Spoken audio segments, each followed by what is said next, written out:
नमस्कार।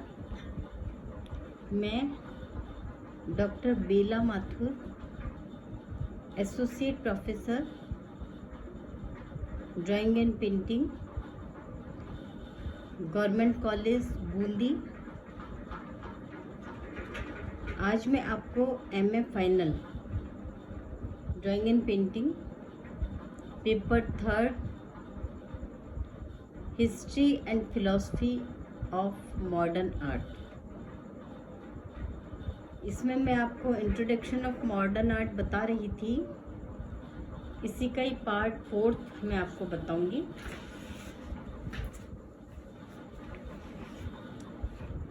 जो मैं वीडियोस बना रही हूँ इसमें ये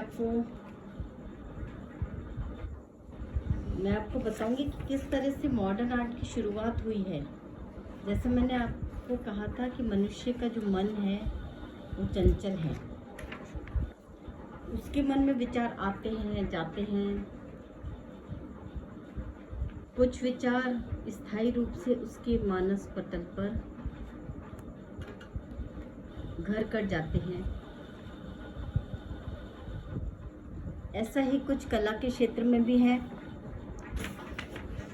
क्योंकि जैसा मैंने आपको पहले भी बताया था कि हम लोग जो भी चीज़ देखते हैं, विचार करते हैं, सोचते हैं, और जो हमारे मन पे जो स्थायी प्रभाव जिस चीज़ का पड़ता है उसी को हम रिफ्लेक्ट करते हैं, उसी को हम अपने कला के माध्यम से प्रसारित करना चाहते हैं। ऐसा ही कुछ आधुनिक कला के साथ भी हुआ। क्योंकि आधुनिक कला को समझने से पहले, अर्थात किसी भी कला शैली को समझने से पहले या किसी भी कला में नयापन लाने के लिए पुरानी जितनी भी कलाएं हैं, पूर्व की जो कला शैलियां हैं, उसका इतिहास जानना हमारे लिए बहुत आवश्यक हो जाता है। ऐसा ही कुछ आधुनिक कलाकारों ने भी किया। आधुनिक कलाकारों ने पूर्व की कला शैलियों का समुचित अध्ययन किया। पूर्व की कला शैलियों के इतिहास का तुलनात्मक अध्ययन करके उस पर विचार किया। तत्पश्चात अपने जो मनोभाव हैं, अपने विचार हैं, वो स्वयं क्या सोचते हैं, कला के प्रति उनकी क्या अवधारणाएं हैं, कुछ वो नयापन लाना चाहते हैं, इस पर उन्होंने गौर किया और कला का माध्यम अपनी स्वयं के विचार हैं, स्वयं का सोच है, स्वयं की अभिव्यक्ति है, उसी को ही कला का माध्यम बनाते चले गए। देखिए, कला के इतिहास का अर्थ होता है कला में रूपों तथा अभिव्यक्ति की जो मूलभूत प्रेरणाएं हैं, उनमें हुए परिवर्तनों का इतिहास ही कला का इतिहास है। कला के जो रूप हैं, रूपों और अभिव्यक्ति की जो मूलभूत प्रेरणाएं हैं, उनमें जो परिवर्तन होता चला जाता है समय के साथ साथ, वो ही कला का इतिहास है। इन परिवर्तनों में प्रचलित कला और नवीन विचार, ये दोनों संघर्ष के समान महत्व के पक्ष हैं। जो प्राचीन जो कला शैलियाँ और विदेशी कलाओं का प्रभाव, उसमें पर्याप्त सहायता करता है। कला का जन्म सौंदर्य की अनुभूति और भावनाओं में होता है। ये बात मैं आपको पहले भी बता चुकी हूँ कि कला कब बनती है, जब आप किसी चीज़ के सौंदर्य को देखते हैं, ग्रहण करते हैं, उसके साथ आत्मसात हो जाते हैं। आपके मस्तिष्क पटल पर वो चीज़ स्थायी रूप से घर कर जाती है। तत्पश्चात क्या होता है कि आपकी स्वयं की भावनाओं का उसमें समावेश होता है। और जो सौंदर्य की अनुभूति और आपकी स्वयं की भावनाओं का उसमें समावेश हो गया, वो चीज कला रूप में अभिव्यक्त होती है।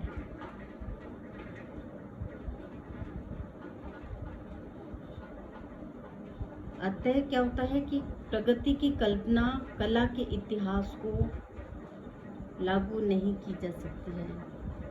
कला समीक्षक एरिक न्यूटन कला के प्रति क्या कहते हैं? कला वास्तव में नैसर्गिक दृश्य रूप और काल्पनिक प्रतीकात्मक रूप के बीच घड़ी के लंगर के समान झूलती रहती है। कला जो नैसर्गिक जो दृश्य है जो आप देखते हैं, और एक आपका जो काल्पनिक, एक आपने अपने मन में जो उसका प्रतीकात्मक रूप बना लिया है,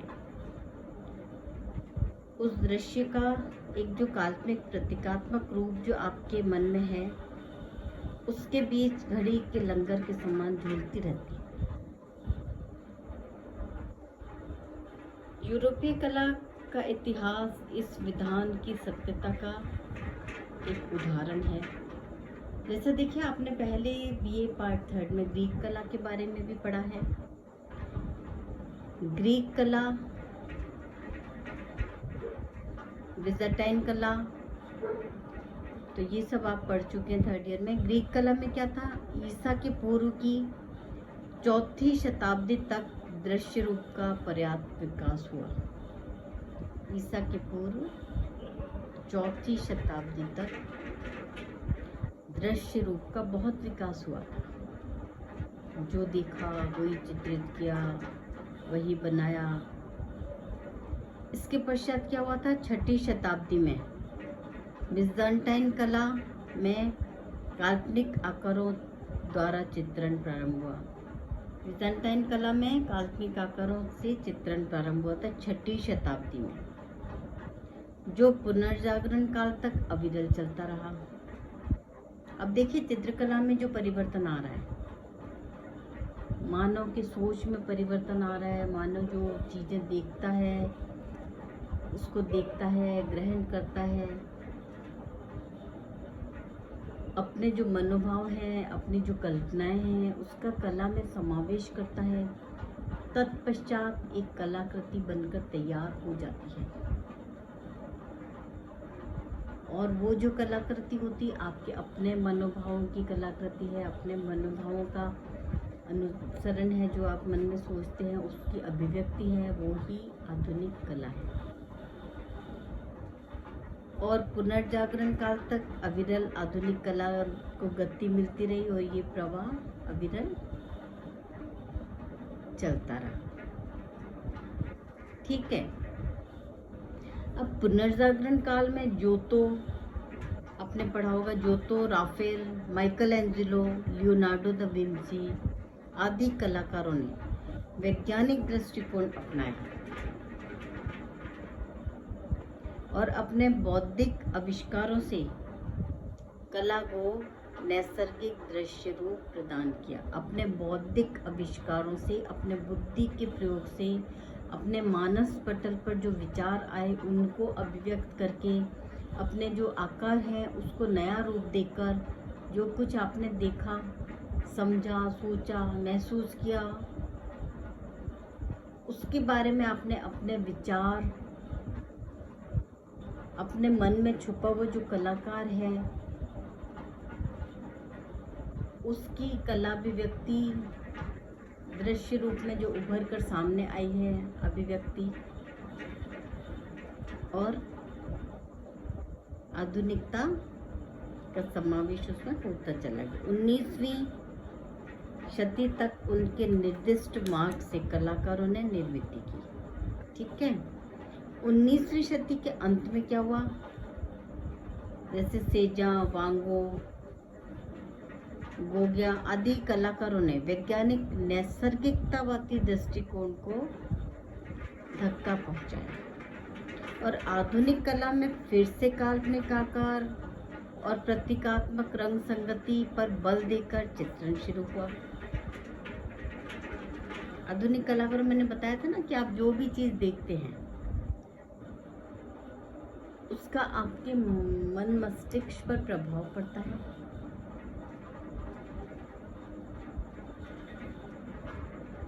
उस सोच को आप और आगे बढ़ाने के लिए उसमें काल्पनिकता का समावेश करते जाते हैं। अगर ऐसा होता तो और अच्छा होता, ऐसा होता तो ऐसा होता। तो जो आपकी कल्पनाएं हैं उसका समावेश भी कला में होता चला गया ना, आधुनिक कला में।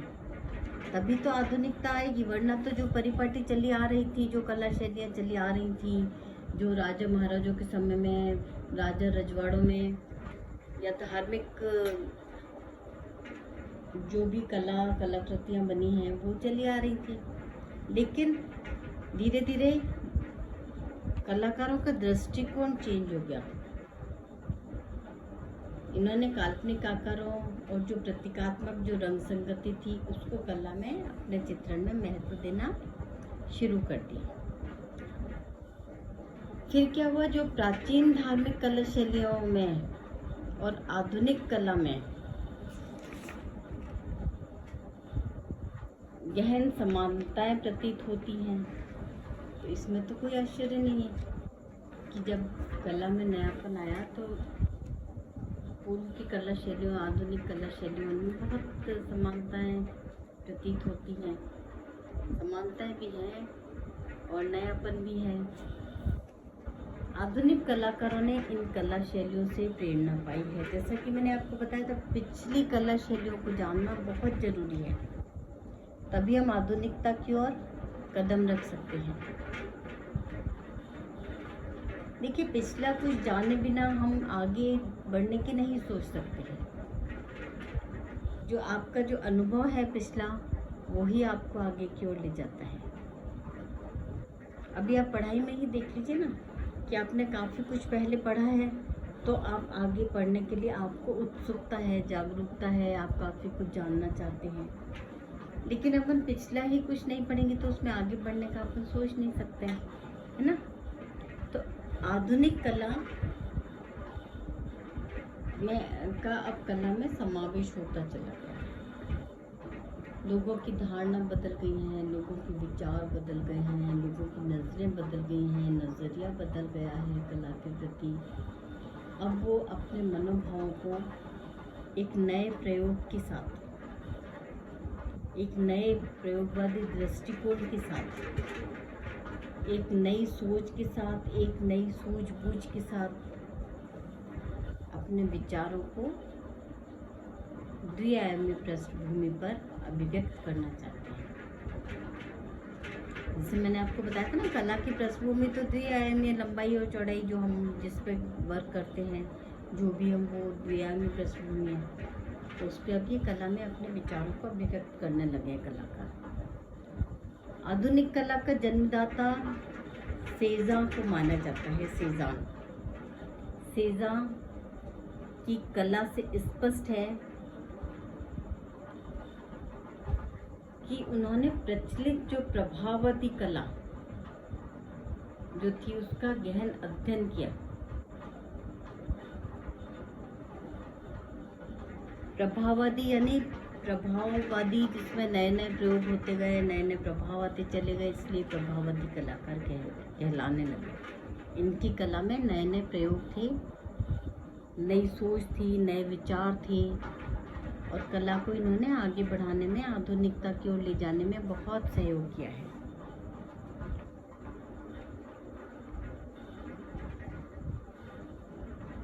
पूर्वगामी जो कलाकार की जो शास्त्र शुद्ध कला थी, उससे प्रेरणा लेकर भी आधुनिक कला शैली को सेज़ान ने जन्म दिया है। और कला के रूप में परिवर्तन होते रहना, कला को सचेत व प्रभावी रखने के विचार से ये जरूरी भी है।